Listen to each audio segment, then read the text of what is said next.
Andaran Atishan Falen, Vala of Sul'anathe. Hello, friends. Welcome to Lip Service. And today we're going to be talking all about Alistair.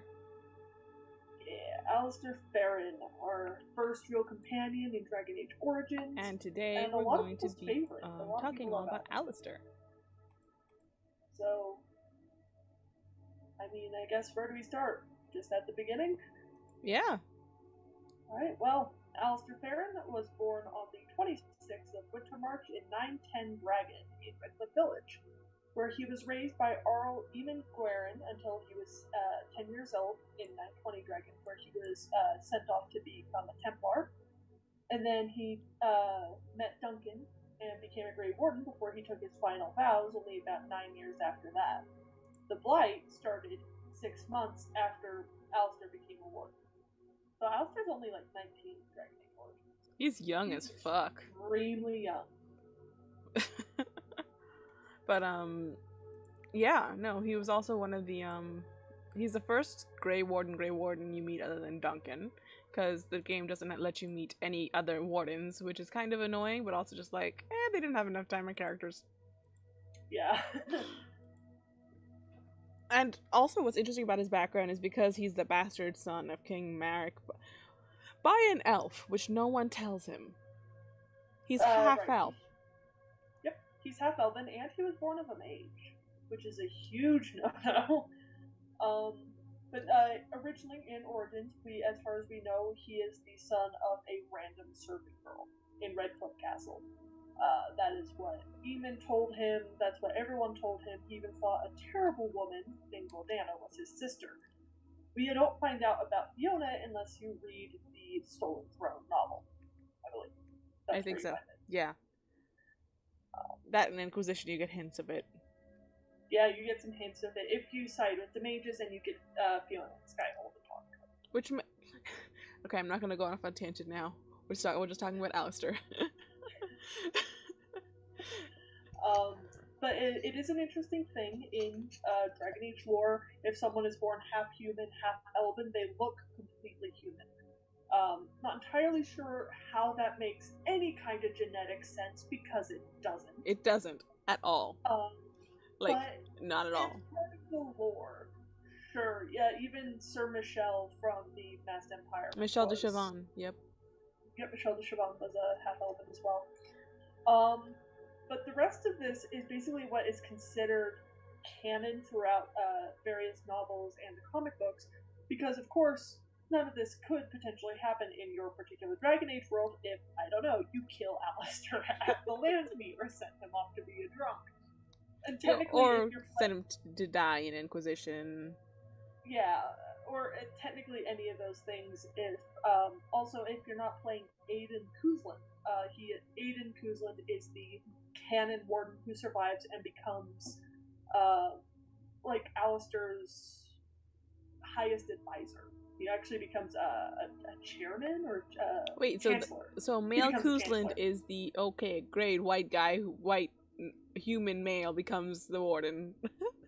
Yep, pretty much. Surprise, surprise. Surprise, surprise. And canonically, Alistair marries Honora, and they become king and queen together, and are very good at being king and queen together. They're very well liked by the people. Yeah. Alistair has the royal bloodline and the charisma that gets to the people. Honora has the political intrigue and knowledge, and Alistair is willing to learn from her as well. But that's where we start getting into the comic books, because Alistair has a whole adventure in the comic book series where he teams up with Isabella and Varric to try to find his father. To go and find his father, which he does. He does find his father after going and meeting with the Kunari, finding out that his old comrade Sten is now the Arishok after what happened to Kirkwall. He beats Sten in combat, and then Sten joins him on their little journey too. So you have Isabella, Varric, and Sten, and Alistair, which is most dysfunctional. Isabella stole the book of what was it? Kossip? No. Coslin. Yeah, the book of Coslin. They should have been like at each other's throats.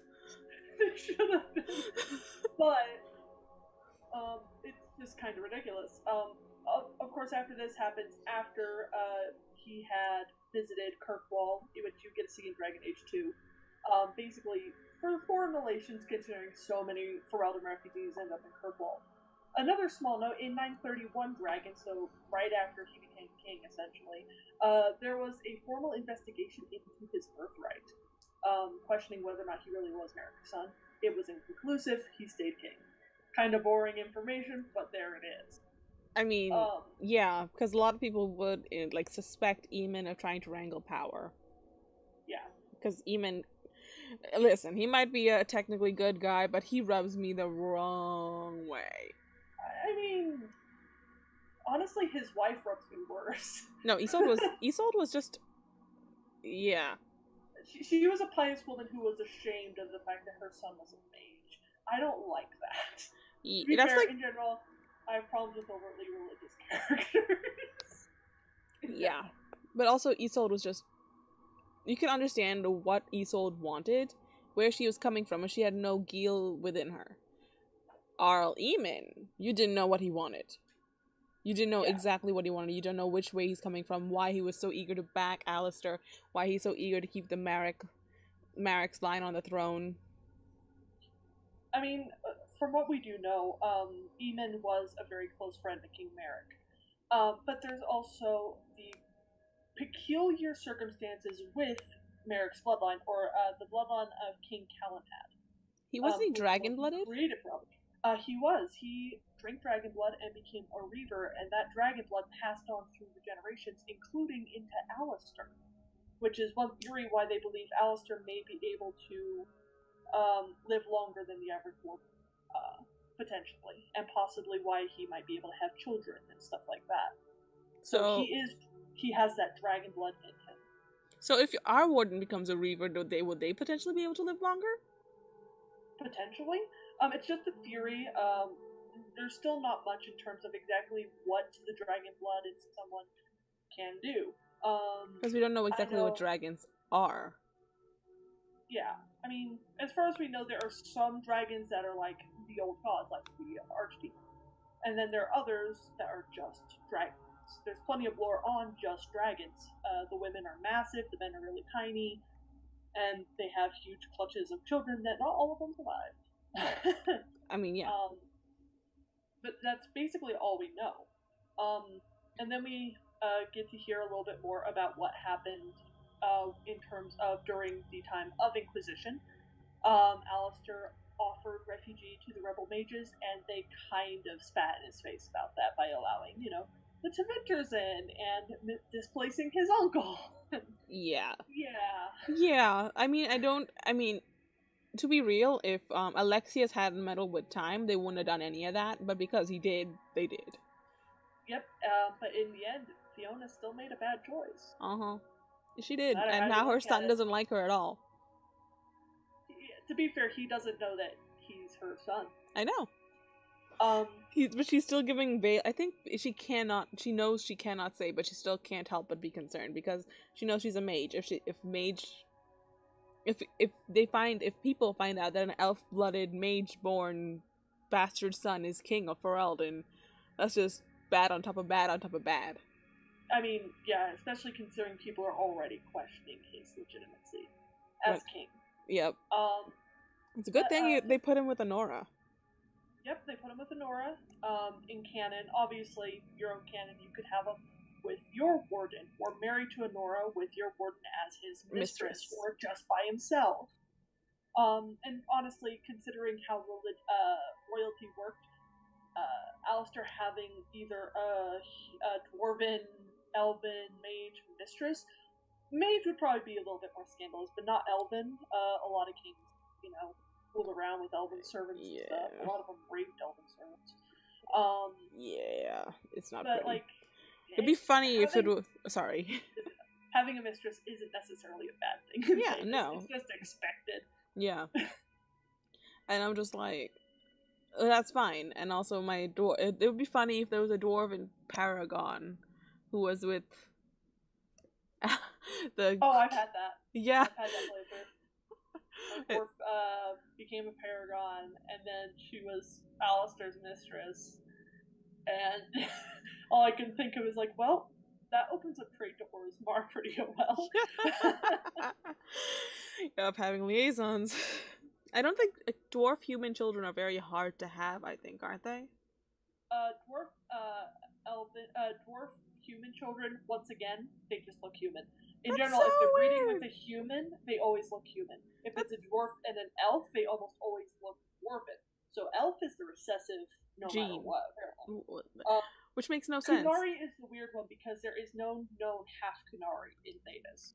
Yeah, well, probably because they're the dominant one in that case, because You would think. yeah, especially if you think about their especially the theory that they were made, not born. Yeah, like, well, there's so many theories on that. I'm fully of the belief that they were made of a mixture between elven and dragon. So I'd actually think if they had a baby with an elf, maybe they'd look more elven because there's a lot of elven heritage there. Yeah, especially when Kieran says, your blood is not your own or something like that when he's old god possessed. Yeah. Kieran gives a lot of hints. He does. Like, old god baby Kieran gives a lot of hints. Oh, he does. He definitely does.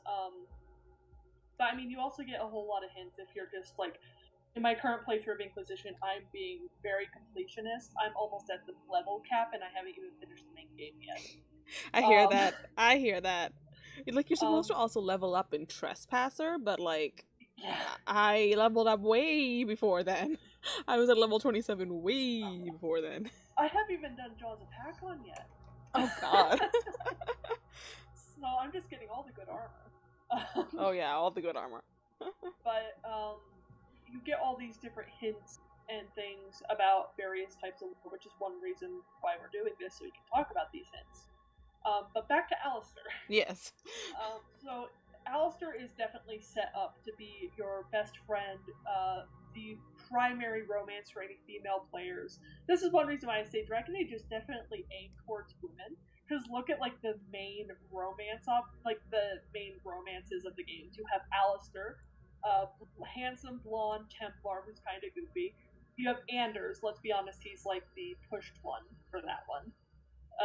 Very story oriented. Oh yeah, very story oriented. That one. Who a lot of people loved in Awakening. He's cute. He's tragic. He's and then we funny. have Solus. Oh god. Who's gonna be the big bad in the next game. So I would definitely say Dragon Age is highly pushed towards women, which I really like because a lot of adventure games aren't. No, they aren't. They are very much pushed to men. Which I can talk about ages too. I mean, like, look at The Witcher. I mean, I know it's following books and like a certain character, but it'd be so easy to make girl to woman. Yeah. So easy. Nothing would even need to change. Just make him a woman and it'd be just the same. Yeah. He could even be a lesbian. Yep. Pushing the gay agenda. They push Alistair so much. You have a lot of dialogue options with him. You get to learn a lot about just the world in general with him. And I have the unpopular opinion in that I don't really like Alistair unless you harden him. Because he's not willing to take responsibility for anything. I think he is the senior warden. He should have taken charge, but instead he defers to you. Which I get, it's a game, you want to be the one in charge, but it makes no sense in terms of, okay, hierarchy. But you actually have military training from being a Templar. You know you're royal-blooded. You know there's a chain of command. You know that there's a reason why Kaelin sent you away from the battlefield. Because he knew you were brothers. Kaelin did not. Duncan did. Kaelin was completely unaware. Seriously? I thought he knew. Nope, Kaelin had no idea. It was kept a complete secret. Huh. The only ones who knew were Eamon, Duncan, and Merrick. Wow. And Fiona. But she's the one who to birth him, so... And she is the one who convinced Merrick to give Alistair to Eamon. Because originally, Merrick was going to just raise Alistair as his own son. Fiona's the one who convinced him to give Alistair to Eamon. I don't know if that was a good decision on her part. Who knows? In the end, it didn't really seem to change anything. Alistair still becomes king. I mean, another thing I found interesting about Alistair is that, he's so young, but he also looks towards an even younger warden, depending on what age they are in which origin. Mm. So he looks towards them and is just like, look, I can see good leadership right there. Yeah, let's follow them. Yeah. I mean, I think a lot of it comes from the Kakari Wilds when you're first in there with them during your, warden trial. Because your warden is the one that kind of like steps up and, mainly with Morrigan, or when Jory is having his little panic attack of we should go home, and you're the one who's like, no, this is our test, we gotta do this. Morrigan, let's be civil, let's figure out a way to do this. Yeah. let's be civilized people and just talk. Yeah. So, I also, poor Jory. He should have, if he had misgivings like that, he should have just left. but you couldn't. No, you could before then. Before the actual joining, you could have just left. You could have left and not become a warden. Yeah. But at the joining, he was just fucked. Yeah. So, like, the thing with Jory, I felt it was more like he liked the idea of being a hero, but he wasn't willing to pay any cost for it. Yeah. He thought you just became a warden and you suddenly had, a title and respect. Not that, but I hell, die. Yeah, it's a hell of a lot of sacrifice. And poor David. Hey. David would have been a good warden. But the dragon blood the darkspawn blood just killed him. Yep. But that is the price wardens must pay. Eventually, the blight kills you. It's either immediately or it's later on down the road. Yeah. Also, do you think that the dragon blood is partly what keeps the joining from killing everyone? I don't think so. Because there's no reason why, like, my city elf would have dragon bloodline. Not bloodline. In the archdemon blood. Oh, they don't use archdemon blood. It's lyrium and darkspawn blood and It is archdemon blood. Nope, just darkspawn. That doesn't make sense though, because the only reason why you couldn't make more wardens in Origins is because you needed some archdemon blood from the previous blight. Oh, yeah. Okay, I must have missed that bit of my research. Yeah, no. Possibly. Because it's lyrium, archdemon blood, and darkspawn blood. Huh. Well, I'm not entirely sure. I don't think that makes much sense, because even then, like, why would it kill some people and not all of them if it's the archdemon blood that strengthens them? I think a lot more of it actually has to get into the more spiritual realm. David, he was ready to make any sacrifice he needed, but he had very little belief structure. Very little what? Belief structure. Oh. There were certain things he didn't really believe in. He was still very skeptical about certain things. Whereas Jory, he had a lot of belief, but he was a coward. And he was a coward. Whereas no matter what your actual origin story is, your warden had some set of firm belief going for them. They had a reason to keep going. Your human noble, you had to carry on your parents' name. You had to get vengeance. Human noble and dwarf noble both had vengeance / need to keep going because this can't be the end. Yeah. The Dalish one, my personal one is to find Tamlin. For me, the Dalish is just more of, I think it plays much more into just the fact that you are of elven blood, and you are already, being a Dalish, you're the only one that is already affected by the blight when you join. Oh right, you're tainted. Sick. You're sick as a dog and still fighting through the Kokari Wilds. Yep. Duncan, what are you thinking? So with being Dalish, I think a lot of it has to be when you have that huge spiritual belief structure that is Dalish religion. You have that belief in your people, in the gods, and it's that belief structure that really aids in the joining process. Some form of belief structure. Alistair was strict Androstian. So I think a lot of it has more power than it. You're fading out a little bit. Sorry, is that better? Yeah. I was saying I think a lot of it has more to do with faith or belief or power. Faith or belief more than power. But what do you think about, like, we don't see a lot of mages, and every mage we've seen do the joining has successfully done the joining. Perhaps it has something to do with the fact that there's lyrium in it. Mages are automatically a bit more used to dealing with magical stuff. And again, to be a mage, you have to have a great amount of willpower just to avoid possession. Fair.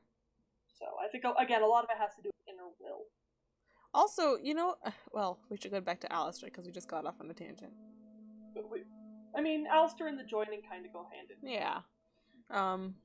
But yes, I just found it odd that, I mean, Loghain would have found the Warden secrets and destroyed all the Archdemon blood there, because Riordan said, like, great, we can, and my Warden was like, great, we can make more Wardens, don't have to be only 3 Wardens of Ferleden. Actually, he destroyed all of the things. I'm just like, why would he know to destroy it? That's a good question, because that's one reason why the Wardens are so secretive. Loghain was a smart cookie. A very smart cookie. Would he have known some Warden shit from, The Stolen Throne or whatever? Possibly a bit. I haven't read that book. I plan to. I haven't read it either. At the same time, we know he was very close to Kaelin for a while. We can actually go into more of that when we get into Kaelin and Loghain things, because I found out some fun stuff. Because that makes you stuff that makes you like, yeah, you know what? Fuck you, Kaelin. But he really hero. You got quiet again. He admired the Wardens a great deal, Kaelin, and he would talk about them constantly. So I'm guessing Loghain actually learned a lot just from Kaelin's ranting. Okay. Okay. that could. A bit. That's fair. No, that's completely fair. And we know that, and also we know that Loghain's a history buff. He loved learning about history and all that kind of stuff. So he probably read the legends, was able to put 2 and 2 together. Because again,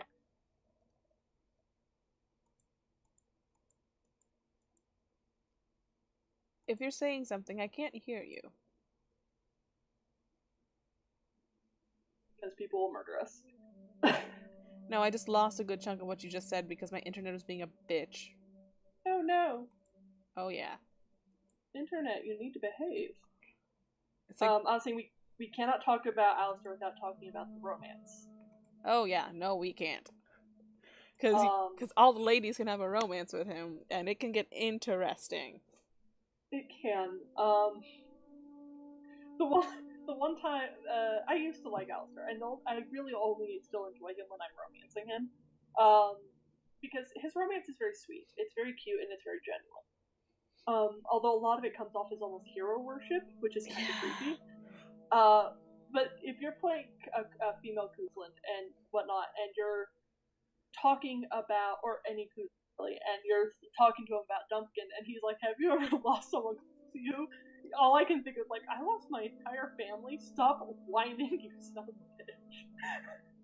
Yeah. I'm still doing my job, aren't I? Yeah, I'm just like, that is the wrong question to ask a Kuzlin. That's a wrong question to ask Mahariel, Kuzlin, Callian, Tabris, and also it's a wrong question to ask any of the Wardens. Let's be real; they've all lost something. It really is.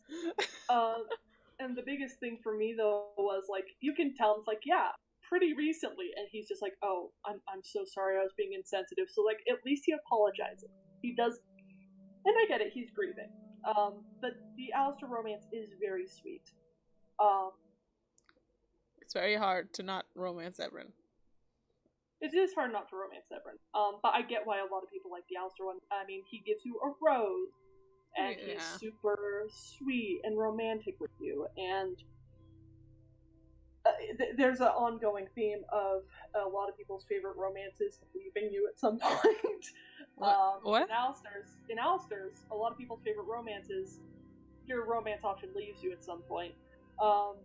With Alistair's, after the lands meet, if he will, a lot of times he'll try to leave unless you're at the lands meet and say, "Oh, he'll roll with me beside him." Unless you're Kuzlin, and you can just be like, "Yeah, I'm gonna marry him, and we're going to rule together." Yeah, unless you do that, though, he always is like, "I have to take my beauty as a king."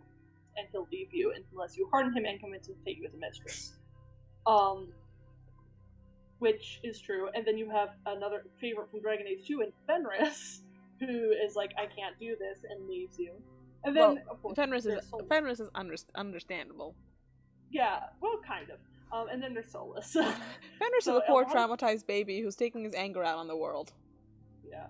But yeah, like, there's that theme of a lot of people's favorite romances are the ones that walk away at some point. Morgan. Oh god. I mean, I've done the Morgan romance. It's actually very touching. But with Alistair's romance, it feels somewhat genuine. None of the ones in Origins really are genuine, because you could literally buy their bunch of feast day gifts. Oh yeah. And you could end up with like a harem at the end of the game, basically. I mean, yeah. I mean, you could make the warden could make all of them fall in love with them. Not all of them, because female wardens will never be attractive to Morgan. Morgan will never be attracted to female wardens, rather. But yes, with 3 of the 4. 3 of the 4, you can have them all in love with you, and at the end of the game, just like, you know, I need a woman by my side, I need a man by my side, and I'm the Queen of Ferleden. It's like, yeah, no, you can be a complete fool. Which is fine. It's fine. There's nothing wrong with being in an open relationship. Oh, man. But no, Alistair's romance is a very touching romance, especially if he asks you to bed rather than you asking him. I find that scene is very touching, because it is him willing to give something to you. Usually it's the other way around, you know, women being a bit more hesitant to get into bed with someone. It was him. And so to me, that was a big moment in the romance. And that was cute. That was very cute. I haven't played an Alistair romance in a while, but I remember that being very cute, and my warden teasing him for a bit, and then just being like, okay, I'll stop teasing you now, and we can do this. Yeah. I mean, you have to tease Alistair. Just a little bit. Again, like, after a while, my warden just got fed up with him, and was just like, man up. But I do get the appeal of his romance. And I do think ruling with Honora, he's a very good king. And possibly ruling with your warden, he's a good king. But if he rules alone, he is a disaster. Yeah, he's at that point, he's just Eamon's puppet. He's Eamon's puppet, and he has no experience.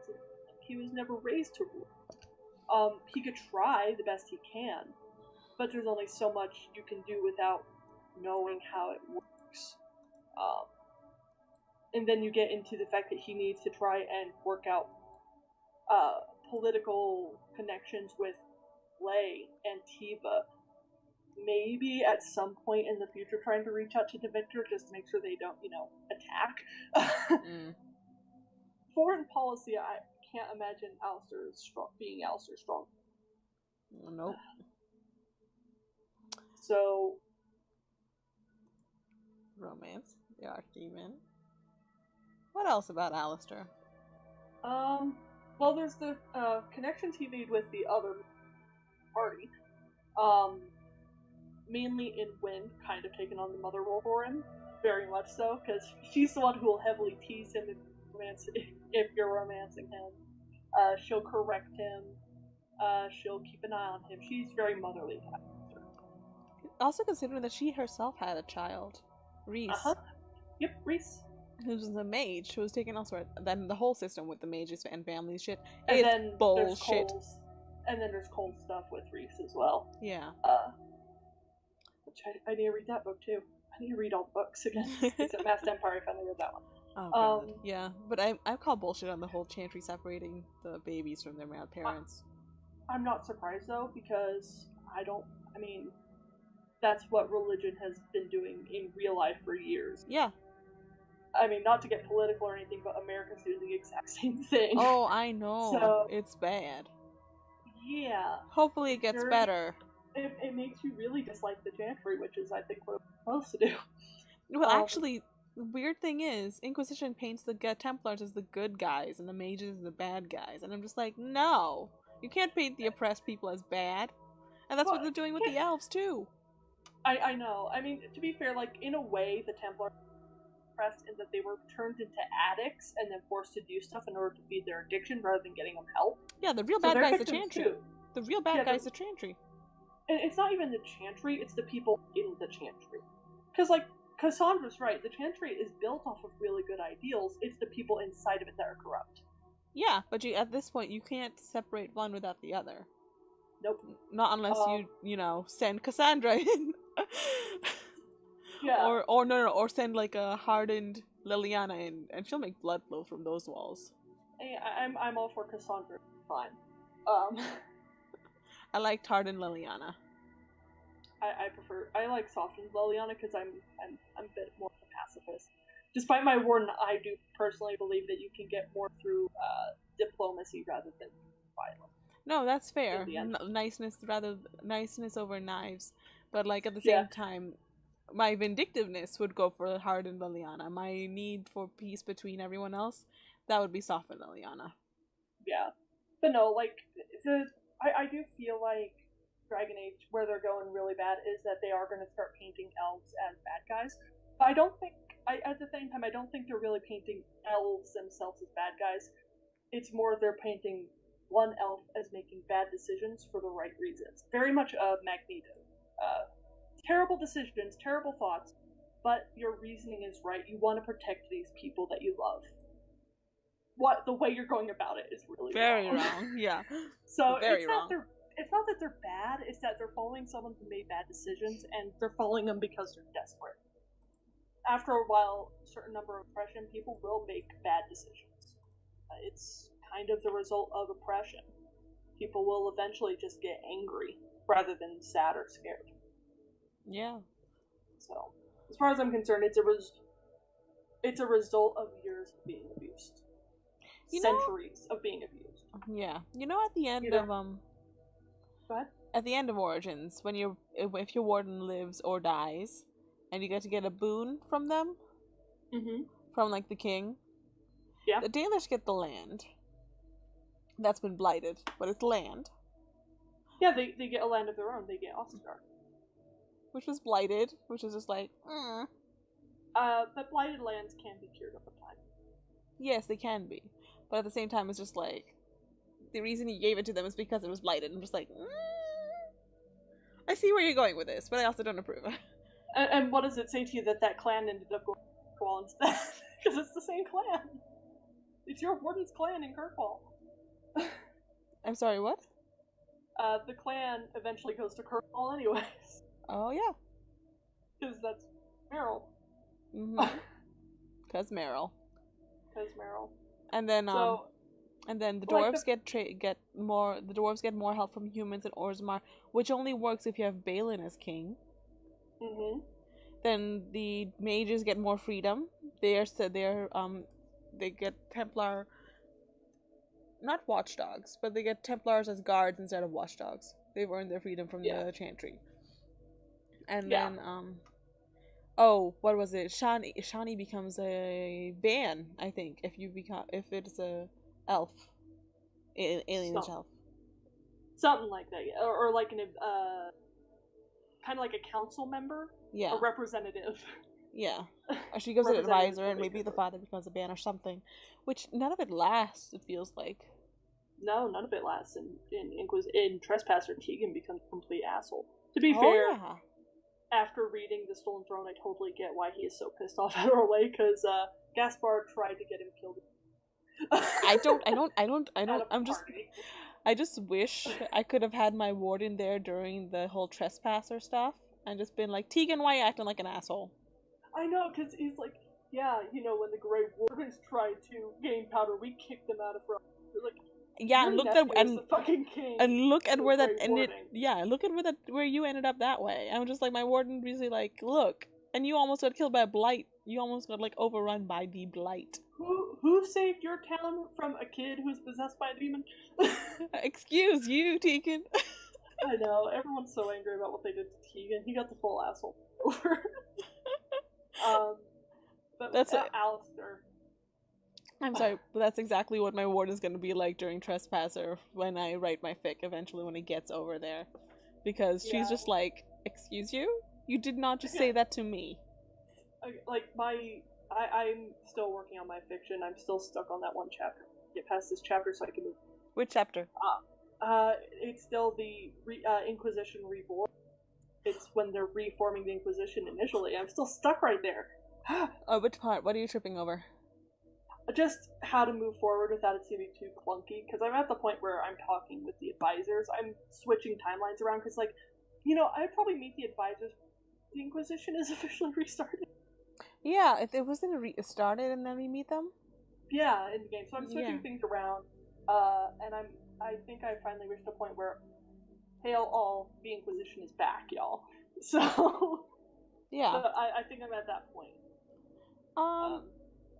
Maybe just have a report come in from the hinterland saying, hey, we need help here, sign Scout Harding. That's probably what I'm going to do. I already mentioned Giselle, so... Yeah. We'll probably be getting... I'll probably be moving on to there soon. I just gotta find a way to wrap up the chapter that isn't... But with Alistair... We keep getting off topic. That's what we do. It is. This is a discussion. It's what we do. Discussions don't always be linear. With Alistair, though, he is the first companion you gain. And it's a very good chance that he'll be one with you at the end. Unless you do something like, spare Logain. Yeah, unless you do something like spare Logain, which we both did, because Logain is an but the fact is, if you have Alistair with you when you're fighting the Archdemon, and you, did do the whole old god baby with Morgan, Alistair will always be the one to take the charge rather than letting you do it. He will always kill the Archdemon rather than letting you do it. Which says something about your friendship, but at the same time, it's like, dude, we just agreed that you were going to be king. You have a response. Don't. Damn it, Alistair. Yeah. Oh, yeah. Especially if your warden's his, wife? Lover? His lover, yeah. Because then it's just like, oh, you asshole. Yep. Especially if you're a queen. You can't be Queen Kuzland without King Theirin. Yeah, you need to marry into the royalty. Yeah. So it's like, great. So now Anora's default on the... And I'm gonna get fucked over and I need to run away. Thanks. Yeah. Well, time to go find the cure for flight sickness. Yeah. So, Alistair, Alistair has a good heart. There's no denying that. He wants to help people. At the same time, though, he's very controversial in the things he says. Not controversial, contradictory. Because, with the Connor situation, if you have him with you, he'll mention, the boy's possessed, there's only one way I know to fix it. And then you kill Connor, and then he's like, I can't believe you did that! It's like, dude, you yourself said it was the only solution. I was following what the Templar said. Yep. It was not great. I get him being upset about the fact that, what was in his mind essentially a cousin or a nephew, maybe even little brother, is now dead. He would be upset. At the same time, it's like, dude, you suggested it. Oh no, same. But also, I would have gone for doing what the Blood Mage said. Not my character at that time. Yeah. But my warden did know Jowan, so she was just like, yeah, he was a fucking idiot who learned it from books. Yeah. Because we had those books. Because that was so totally a smart thing to do. I mean, it makes sense for, some of the old about the dangers of blood magic, but, hello, don't you have, a restricted section? Yeah. And also, it was out in the open. Yeah. And also, it was bait for mages so that Templars could crack down on them. Which it possibly was, because, Templars aren't known for their gentle natures. Varric. Yep. Yeah, with Alistair was at least unique in the fact that he was willing immediately to fall in love with a mage. And he did want to help the mages. He didn't want to oppress them. He was genuinely a good guy. But he still had a lot of the little chantry beliefs of, blood mages don't, if a mage is possessed by demons, there's no way to stop it. Or Templars are necessary because of this. Which is just, if anything, that's he was indoctrinated at a very young age to those beliefs. Yeah, I mean, so was everyone who was raised in Drastian. Yeah, and that's kind of the sad part. Because it is basically like brainwash. Yeah. Also, another. Well, no, we can get at this later when we're talking about other stuff. I was just thinking about the Dalish and their views on mages. Oh, we'll definitely have a whole discussion on Dalish culture stuff. So, Alistair's Now, king. Alistair's king with Anora in canon verse. mm-hmm. Are they gonna have a kid? It is not said as of yet. We do not know. They Yeah. have not had one in 10 years. To be fair, Alistair spent like 7 years off his father. So Poor Anora, but also she's probably good with that. yeah, she's good with it, and she understands that like Alistair, things were necessary. Oh, he needed the validation, remember, right? He needed a validation to himself, and and also he found out, hey, my father's alive. What? So he went to go find his father. In the end, his dying. Spoilers for the comic books. Beric tried to free him, and your Inquisitor is not the first one to be sent into the Fade. Beric's been in the Fade before. You asshole. Well, fuck. Physically. When they tried to free Merrick, they physically got Fade. And it's old hat for Alistair. Beric, Isabella, and oh god, Sten. This is old hat for them. We've been through this before. I finished Adamant Fortnight's playthrough and I had Cassandra with me, and she was terrified being in the Fade. Imagine how Sten would feel. He was in the Fade, though. I mean, it was his dream self. self. There's being dreaming in the Fade, which they're kind of used to, and then there's being physically in the Fade. Yeah. The Fade. Bull was not happy. Bull's not happy, and Sten was. I mean, Bull was at least agreed that mages probably shouldn't have their mouths sewn shut. Sten is like, this is why we cut out our mages' tongues. So yeah, Sten was probably freaking out. I really want to read the comic books just for his reaction to being in the Fade. Oh god. We really shouldn't call him Sten anymore. He's Arashok, but titles. In the wiki I found, for some reason they started calling him Steven. What? I think it was a typo in the wiki, but yeah, they started calling him Steven. Just so they wouldn't have to keep calling him Sten/Arashok. I think it was a typo though. Steven the Canary. God, okay. Yeah. Also, like, you know what's really strange? If the Arashok calls a mage his Kadan. No, like, there's a big debate on what the term Kadan actually means. It can mean heart, it can mean where the heart resides, things like that. It can mean a lot of things under the Qun, I think. It's just one of those words that has basically the general meaning is respect, and like almost we are one, either in friendship, brotherliness, or in romance. Because obviously Bull, you can be romantic with him and he'll start calling Dorian Kadan if you get those two hooked up. Yeah. Oh, it's so cute. It is so cute. So cute. But at the same time, Sten calls Jordan Kadan, and then if in the comic books he calls Alistair Kadan even before they fight, he has that respect for him. So it's just a general symbol of respect, not, oh, look, Sten actually was in love with your warden. Yeah, no, that's what I think. I think love, yes, but not necessarily in love. Yeah. Or like a deep gratitude or like a profound respect. Camaraderie. Yeah. In a lot of ways. So it's like, basically it's a Jack in the Box, like not Jack in the Box, like a everything in one word. Yeah, Jack of all trade terms, everything in one. Yeah. And I found it really interesting that he did refer to Alistair as Kadan in comic books, because he and Alistair had very different beliefs in the game. They kind of bickered a lot. I didn't actually have them both together a lot, because I didn't need two tanks in one group. Oh, but Sten is not a tank. He goes down Stoker. Oh, yeah. Well, he looks like a tank. He looks like a tank. You'd think he would be, but so far the Canary have been glass cannons. Oh, yeah. Iron Bull's literally a Reaver, and that's the glass cannoniest of glass cannony, because he's just like, hey, I'm gonna steal their health, but also every time I get hurt, I get more powerful, but I also can die really easy. Yeah.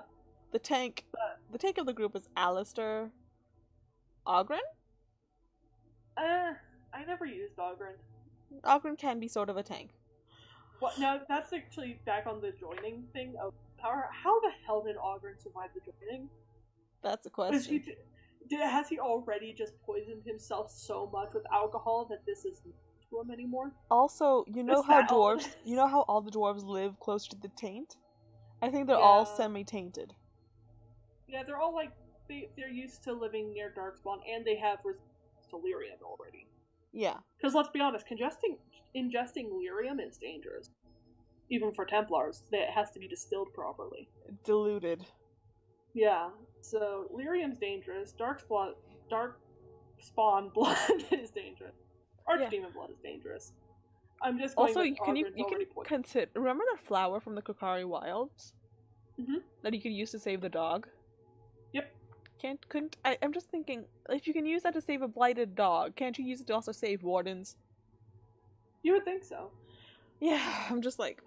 I'm sure there's something in it. It's probably in one of the, like, maybe in The Last Flight, with the Joining, or Sunder, or something like that. Aren't there griffins back now, too? Mm-hmm. Oh yeah, griffins are back. Fun fact, if you romance Blackwall and he becomes... You find out he dies at the end of Trespasser. Oh, yeah. But they send you his badge with a griffin. Yeah, but also he dies. I'm just like, no. I got it, I admit, I do really like the Blackwall romance in Trespasser, because there's that moment where you wake up again and you're just like, Tom? And he's like, I'm right here. Yeah. Yes! You didn't go away. That's what you need from Solus. But yeah, Alistair, potentially a decent king. Originally he starts off very whiny. Some of his jokes are kind of funny, but it's definitely a case of comedy is his safety blanket. Mm-hmm. But he also doesn't appreciate it if you joke with him about something serious. Sometimes he will. Like, especially if when he gives you the rose, he's just like... I don't remember. Well, yeah. I don't remember it specifically. But I remember teasing him as my warden and then apologizing for teasing him. Yeah, like, there's the joking with him and there's teasing him. He didn't appreciate being teased. Although some of it can be pretty good. I almost always, when he's like, so don't act too weird about the fact that, I'm the son of a king. And I'm just like, as you command, my prince. And he's just like, what? I knew this was a mistake. I always do that just because it's so snarky. Yeah. Oh, yeah. I like snarky warden. Snarky warden is best warden. Let's be real. Oh, yeah. But yeah, Alistair, he is he's one of the less tragic backstories if you think about it. Because as far as he knows, his mother was a serving girl, his father's dead, typical bastard lifestyle, essentially. He had a decent father figure in Eamon as far as he's concerned, but he threw that away. He blamed himself, and then he was in the Templars, which are a respected order, and then he was in the Grey Wardens, which are a legendary order. So it's like, he really doesn't have too many bad things that have happened to him, other than things that I'm sure a million other people have happened to him, like losing their parents, making a bad choice as a youngster. So, like, in terms of tragedy, Alistair's nowhere near as bad as the others. Yeah, I mean, would you call Liliana's backstory tragic? Yes. Someone she loved and mentored her, betrayed her, and tried to... I'd say that's pretty tragic. That's fair. No, I meant her, actual, born, her childhood, not her, that backstory bit. I mean, I don't know. She was taken from Ferleden as a child to Orlais, then trained by... what was her name? Well, we'll talk about it when Liliana chapter comes along. Yeah. Let's be honest, she'll probably be after again. But yeah. My, I couldn't play... I have a hard time playing guys, male wardens, because I find it hard to play a male anything. Yeah. Let's be real. Yeah. It's hard to step out of that comfort zone. But I've done it with an Inquisition where you can make them a lot nicer looking, honestly. In Origins, all the men look kind of... I don't know, I'd say my elf looks pretty handsome. I know, that's He's fair. pretty cute. He's pretty. I can barely see his face sometimes. But yeah. Oh, that's an interesting one. I'm looking at the slideshow. Sorry. Yeah, I was looking at him too. Why is that picture coming up so often? Which one? Of Mahariel with the scraggly hair and the purple Vaseline. I don't know. It was a striking picture of her. I'm not saying it wasn't. So you have so much... I've been very proud of some screenshots I've got from Inquisition. There it is again! Ariel again! Hey, look at my dwarf. But yes, if you make him a warden, Inquisition, and romanced, yes, you have to choose between him and Hawk. But also, they can have a really happy relationship. Mm-hmm. Like, really happy. Like, he's ecstatic that she's there. She's the love of his life. And I'm just like, aww. Yeah. He's cute. And it's a lot, it's like, after Origins Alistair, I really like. When you made him in Dragon Age 2, he still has that lightheartedness in him, unless he's a and he's just, trying to be a king, and, if you're romancing him... He calls you a ball and chain. Yeah, he's like, oh yeah, gotta get back to the old ball and chain. She hates it when she doesn't like it when oh, that. Like, I'm not afraid of her. Of course you aren't. Yeah, like, she's no, you know you're scared. She's the one who killed the Archdemon. Of course you're not afraid of her. It's like, not... You know she could break your neck. I mean... Especially since I play warriors all the time. I play rogues, and she would just I would put something unbelievably unpleasant in your food, and he would know it. Oh yeah. And it wouldn't kill him. It just make him miserable for a bit. And then of course if you're his mistress is a mage, and he's like, I could hex you in no time at all if you're unloyal. Also, if you're just being a dick. Yeah, behave yourself. But no, like, Alistair is a whip dog, let's be honest. If you romance him, he's whipped. That is the term people would use. It's so cute, though. It is. Again, he's really mostly bearable to me when I romance him. Yeah. On his own, he's a bit too whiny, a bit too immature. To be fair, though, it shows the fact that he's only 19. Yeah. Both are wardens. The warden and Alistair are young as fuck. Why are Sten listening to them? Why is, Leliana listening to them? What the fuck? I mean, really the only one that doesn't have a set age to it, I believe, is the Inquisitor. Yeah, Inquisitor's the only one that they don't actually ever give you any kind of set age for. Yeah, you can make them in the 30s or 40s. Yeah. I usually have mine a bit younger. My canon Inquisitor, I canon her maybe anywhere between 20 to 25, so still pretty young. My Warden Inquisitor would be, in her 30s, because of the 10-year gap. My canon Warden being, Tabris, I believe he is 21 getting married. So 31-ish by Inquisition. He would be if he was alive. Yep. He died. I know. But yeah, something like that. So, yeah, a lot of the characters in Origins are really young. I mean, Cullen's only 18. God. He's a baby, and it's no wonder he's so upset. He's an 18-year-old that was tortured and watched all of his friends get murdered. That would screw you up. He needs therapy, which he didn't get. No, he got sent off to Kirkwall. Yeah, he needed therapy. I can't catch a break. Yeah, he seriously needed therapy. So, but that's actually a big thing. Is we've had 2 Templar in this road. We've had Alistair, and then we've had Cullen. A lot of people prefer Cullen over Alistair, from what I found. And it's because Cullen is a story a lot of people can relate to, especially when you get into it in Inquisition. He went through all this tragedy, he completely lost his faith, and then he cut out cold turkey from drug substance. The dude fought for the little freedom he has. Alistair kind of was given it. Yeah. Alistair was given everything. Yeah. I kind of do wish that we had both Cullen and Samson as our advisors. I wouldn't want Samson. I know, I would have want Samson if he was a good person. If he wasn't like he was in like after, like before he was turned like rotten, because he was. I think Samson, if he was written correctly, would have been a good foil for Cullen. I think Samson could have been a good alternative or villain by Calpurnia, because with Calpurnia you have the option of just saying, "Hey, you're being used. Here's the evidence." And you have the right idea. You can let her go, and she won't bother you. She'll also die. She could commit suicide. No. She'll just leave. No. I've had her survive. No, that's not what I mean. I mean, like, she goes to confront Corypheus. She's gonna die. As far as in mine, she survived and went on to help Winter. Really? Mm-hmm. I thought she straight up died. Nope. Huh.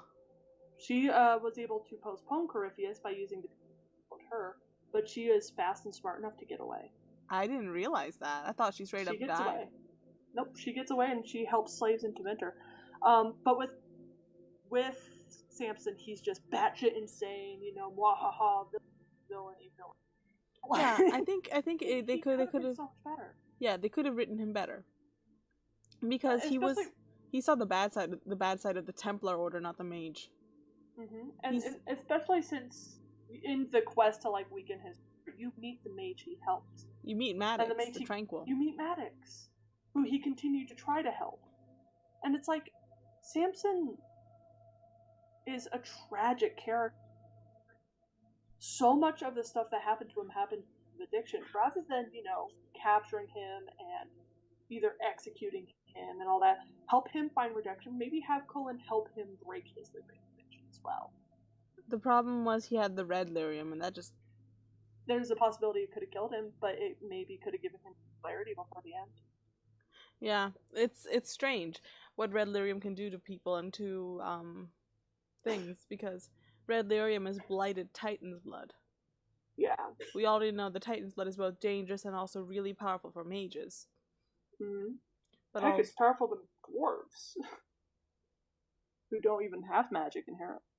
Oh yeah, the pure Relarium, they drink of it and they become the Shabratal. Yeah, but Volta just got hit with lyrium and she was able to cast a spell. Yeah, because dwarves dwarves are like separated. They are separated people. Yep. So maybe in the next game we'll have dwarven mages. That'd be fun. That'd be funny. That'd be awesome. Also, Orzammar would blow a casket. Assuming they're in contact with Kalsharok at that point. Hopefully. Because, I mean, the Warden, if your Warden survived, or a Warden survived, Kal-Haral would have been reclaimed, Kalsharok would have been reclaimed. Kalsharok was already... Yeah, it was already populated. And there was like a line of trade between Sharok and Inquisition and Orzammar. Mm-hmm. So maybe we are able to start opening those roads again, basically. Yeah. My Paragon would have been happy with that. Heck, I'd be happy just for the dwarves to have more city, because at least the Dalish have multiple clans. The dwarves are stuck in one city, as far as I know. Yeah. In a caste system. Talk about shitty. Oh yeah, no, that's shitty as fuck. Balin does a lot about that, though. Yeah, but he's also a, Oh, he's a dictator, I know. He commits patricide. He commits patricide. He commits fratricide. Yeah. And my Idukan Warden never forgives him of it, but also puts the greater of the house name above him. Yeah. But because... back to Alistair. Yeah. Really bad, this one.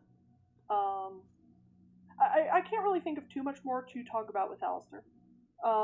Like I said, he does a decent job as king as long as someone's with him. Usually I just send him away or kill him with Fade. His romance is one of the cuter ones, but I would still say Cullen outwins him on that one. So who are we going to talk about next week? Good question. Maybe not next week, but next time we do this. Yeah. Morrigan? Sure, we can just go down the main companions. We can do Morrigan. Yeah, but let's do Morgan. There's a lot of branching paths with Morgan. Yeah, there's a lot about Morgan, and there's a debate on well, so it's like a Morgan Flemeth Mythal mix. Because you can't talk about one without talking about the others. Yeah, and then there's the Morgan romance and the Morgan friendship, and then her in Inquisition. How the hell she ended up in play with the child? I know. There's the whole Witch Hunt DLC to consider, and the effect that she could have on the future games, considering everything. Yeah, especially when if she gets the Well of Sorrows. Anyways, we'll be talking about Morgan next time. I think we are ending that here. Thank you for joining us with this talk. And we hope to see you all again next time we do this. Dara Shiral. Dara Shiral.